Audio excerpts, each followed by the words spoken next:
মাগুরায় ৮ বছরের এক শিশু কন্যাকে ধর্ষণ করা হয়েছে। নাউযুবিল্লাহ।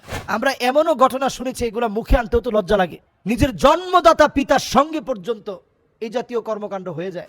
সরাসরি একটা মেয়েকে আইসিইউতে নিতে হয়েছে। এগুলো কি পরিবর্তন করা যায় না? কই বহির্বিশ্বে তো এত নাই। আজকে আপনার বোন হলে, আমার বোন হলে, আমার ছেলে মেয়ে হলে, আপনার ছেলে মেয়ে হলে আপনি কি করতেন? মাগুরায় ৮ বছরের এক শিশু কন্যাকে ধর্ষণ করা হয়েছে। নাউযুবিল্লাহ, নাউযুবিল্লাহ।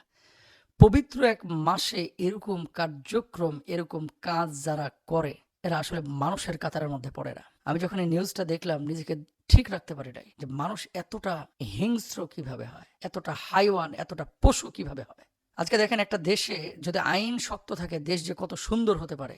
আলহামদুলিল্লাহ বহু দেশ সফর করেছিলাম অতীতে, কিন্তু ইংল্যান্ডে আসার পরে কিছু চিত্র দেখলাম, যে চিত্রগুলা সত্যিকার অর্থে মাঝে মাঝে মনে হয় আহারে মুসলমানদের আখলাক আজকে খ্রিস্টানরা, নাসারারা, ইয়াহুদিরা তারা অ্যাকসেপ্ট করেছে, আর আমরা মুসলমান এখনো কত দূরে আছি। আমি বলছি না যে পাপ নাই এখানে, এমনটা না, পাপ আছে, কিন্তু মানুষের প্রতি মানুষের মমত্ববোধ এবং মানুষের কিছু কিছু জায়গায় এত শক্ত হাতে তারা আইনকে ফলো করে, এত শক্ত হাতে আইনকে তারা প্রতিষ্ঠিত করে, আইনের শাসন কায়েম করে রাখে যে অনেকের ইচ্ছা থাকলেও অনেকে পাপ করতে পারে না। কিছু কিছু জায়গায় তারা উন্মুক্ত ছেড়ে রেখেছে, আর কিছু কিছু জায়গায় এত শক্ত হাতে সবকিছু দমন করেছে, যে কারণে মানুষ যে যার দায়িত্ব ঠিকমতো পালন করছে। যে কথা বলছিলাম, কিছু ল আছে যেটা মানুষের বানানো, আর কিছু ল আছে, আইন আছে হচ্ছে আল্লাহ সুবহানাহু ওয়া তাআলা বানানো। আজকে বাংলাদেশের বুকে, সারা বাংলাদেশে মাগুরার যে ঘটনাটি ঘটেছে, এখান থেকে আমি কয়েকটি বিষয় পুরো দেশবাসীর কাছে আহ্বান করব। ১ নম্বর হচ্ছে নিজের মেয়েকে কোথায় পাঠাচ্ছেন, কার কাছে পাঠাচ্ছেন, এই বিষয়গুলো কিন্তু আপনাদেরকে সোচ্চার হতে হবে। যেমন অনেক সময় কিন্তু আমাদের ৫ বছর, ৬ বছর, ৭ বছরের কন্যাদেরকে অনেকে কোলে নিয়ে ঘোরাফেরা করে।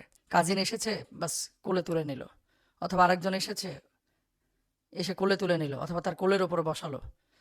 ৮ বছর, ৭ বছর পরে মেয়েরা আস্তে আস্তে অনেক কিছু বোঝা শুরু করে। তো ঠিক এই সময়টা অনেক মেয়েরা অনেক কিছু বুঝে না, কিন্তু হাইওয়ানের চোখ, তাদের রোশানল, তাদের কামভাব, তাদের মানবিক চাহিদা, এরা তো পশুর চাইতে অধম, এরা হিংস্র, এরা কুকুরের চাইতে অধম। এদের মানবিকতা এটা তো নষ্ট, এদের মানসিকতা এটা তো নষ্ট। তো এদের লোলুপ দৃষ্টি সে মেয়ের উপরে পড়তে পারে। এই জন্য কোনো মেয়েকে কখনো কোনো প্রাপ্তবয়স্ক ছেলের কোলে দিবেন না।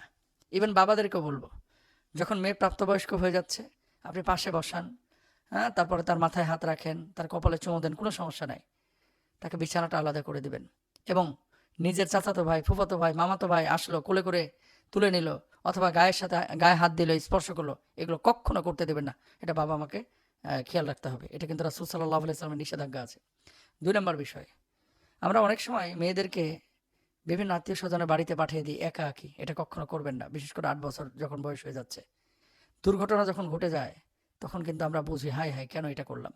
৩ নাম্বার, মাহরাম ছাড়া, নিজের বাবা অথবা বড় ভাই অথবা মা ছাড়া এই ধরনের মেয়েদেরকে কখনো রাত্রিকালীন সময়ে, অথবা এমন কোনো সময় যে সময়টায় বাইরে খারাপ কিছু আছে, যেমন ভ্যালেন্টাইন্স ডে বাংলাদেশে ১৪ই ফেব্রুয়ারি পালন করা হয়, তারপরে বসন্তকালের বিভিন্ন সময়, ঈদের সময়, তারপরে চাঁদ রাতের সময়, ঈদের কেনাকাটার সময় এককভাবে মার্কেটে অথবা কোনো স্পেসে ছেড়ে দেবেন না, এটা উচিত না। এখন আসেন, যারা এই যে ধর্ষণের মতো এই কাজটি করেছে মাগুরায়, এদের শাস্তি কি? আল্লাহ সুবহানাহু ওয়া তাআলা যে শাস্তির বিধান রেখেছেন, এই শাস্তি যদি বাংলার জমিনে কায়েম করা হতো, সারা বাংলাদেশে বছরের পরে বছর চলে যেত, ধর্ষণ তো দূরের কথা, বাঁকা চোখে তাকানোর সাহস পাইত না। শাস্তি কি?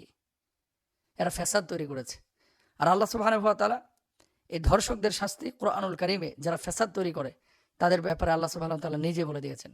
১ নম্বর, এদেরকে জনসম্মুখে নিয়ে এসে ডান হাত বাম পা, এরপরে বাম হাত ডান পা ক্রস করে কেটে দিতে হবে। এটা দায়িত্ব আপনার না, এটা দায়িত্ব হচ্ছে সরকারের, এটা দায়িত্ব হচ্ছে যারা নীতি নির্ধারক তাদের। আমরা বলবো এই মাগুরার এই জালেম যারা এই কাজগুলো করেছে, এদেরকে পাকড়াও করে ধরে নিয়ে এসে বাইতুল মুকাররমের দক্ষিণ গেটে 0 পয়েন্টের কোনায় দাঁড় করিয়ে অথবা ঝুলিয়ে হাত পা এভাবে কেটে প্রকাশ্যে সমস্ত স্যাটেলাইট চ্যানেলগুলোকে দেখানো হোক এবং চ্যানেলগুলোতে লাইভ সম্প্রচার করা হোক। আজ থেকে ধর্ষণের শাস্তি বাংলাদেশে চালু করা হলো, সরকার চালু করে দিল, আইন পরিবর্তন করলো, কোথাও সংশোধন করা লাগলে সংশোধন করলো, ডান হাত বাম পা, বাম হাত ডান পা ক্রস করে কেটে দেওয়া হবে। এরকম একটা আইন যদি কেউ কায়েম করতো, এরকম একটা আইন যদি কেউ বাস্তবায়ন করতো, ধর্ষণ তো দূরের কথা, সারা পৃথিবীর বুকে যেখানে এই আইনটা এস্টাবলিশ হতো কেউ বাঁকা চোখে তাকানোর সাহস পাইতো না। বারবার বারবার এই যে ধর্ষণ হয়, ভাই এমন কিছু অপরাধ আছে যেখানে সরাসরি একটা মেয়েকে আইসিইউতে নিতে হয়েছে। মানে এগুলো কি পরিবর্তন করা যায় না? কই বহির্বিশ্বে তো এত নাই।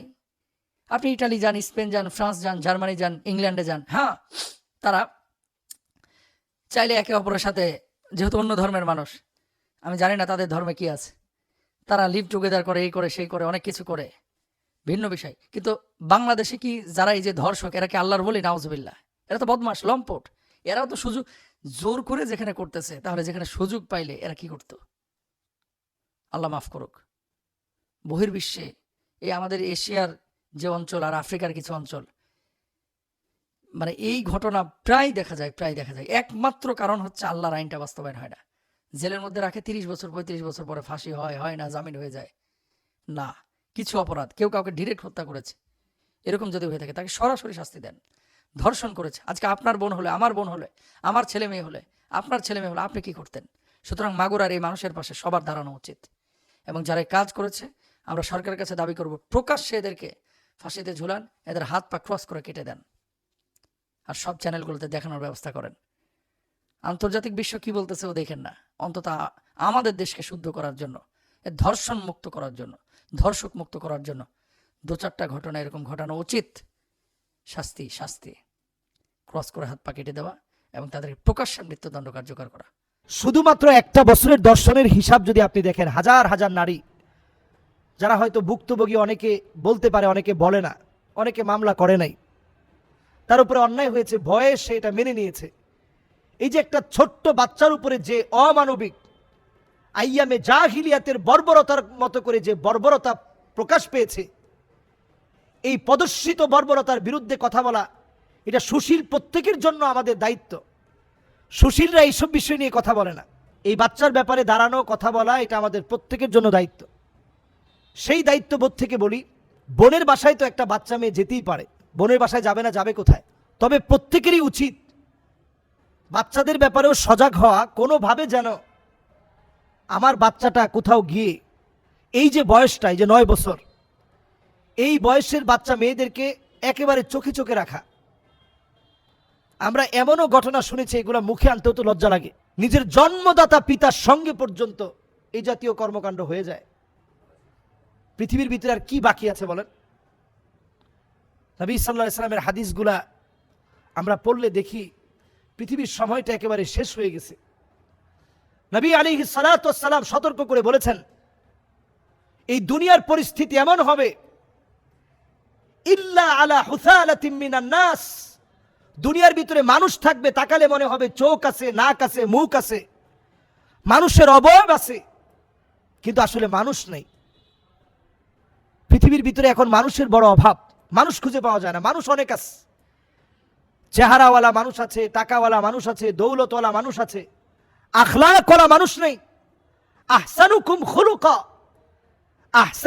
খুলুকা, সবচেয়ে সেরা হবে তারা যারা চরিত্রের দিক থেকে সেরা। যে লোকের চরিত্র নাই, ও কেমন মানুষ? আজকে আমরা দেখেছি, এটার জন্য অনেক ধরনের বিষয়কে কিন্তু আপনাকে বিবেচনা করতে হবে।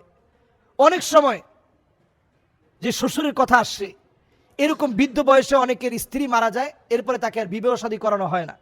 এটা সম্পূর্ণ শরীয়তের বিপরীত চল। আপনি বিবাহ শাদী করাবেন না কেন? তার সম্পদ আছে, এর চাইতে বড় কথা হচ্ছে তার শারীরিক সক্ষমতা আছে, একটা পুরুষের চাহিদা আছে। এই যে আমরা সামাজিকভাবে কত রকমের অপসংস্কৃতি আমরা চালিয়ে দিয়েছি। যেমন কোনো একজন নারী যদি তার স্বামী মারা যায়, তখন তিনি বিয়ে বসতে চান না, যে আমার এই সন্তানদের কাছে আমি মুখ দেখাবো কেমনে। অথচ শরীয়ত তার জন্য বিবাহটাকে কোনো নিষেধাজ্ঞার মধ্যে শরীয়ত নেয়নি। আপনার স্ত্রী মারা গেছে, আপনি স্বামী এখন একা থাকবেন কেন? আপনি বিয়ে শাদী করেন। সমাজে এটা সবচেয়ে কলঙ্কিত গুনাহের কাজ বলে মনে করা হয়। সন্তানরা মনে করে আব্বার কোনো চরিত্রই নেই।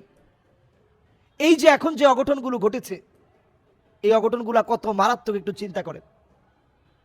এই রকম কোন অন্যায় যখন হয়ে যাবে, আল্লাহর গজব ওই জনপদের জন্য অপেক্ষায় থাকে। শুধু নবীর উম্মত দেখে আল্লাহ তাআলা মাফ করতেছেন।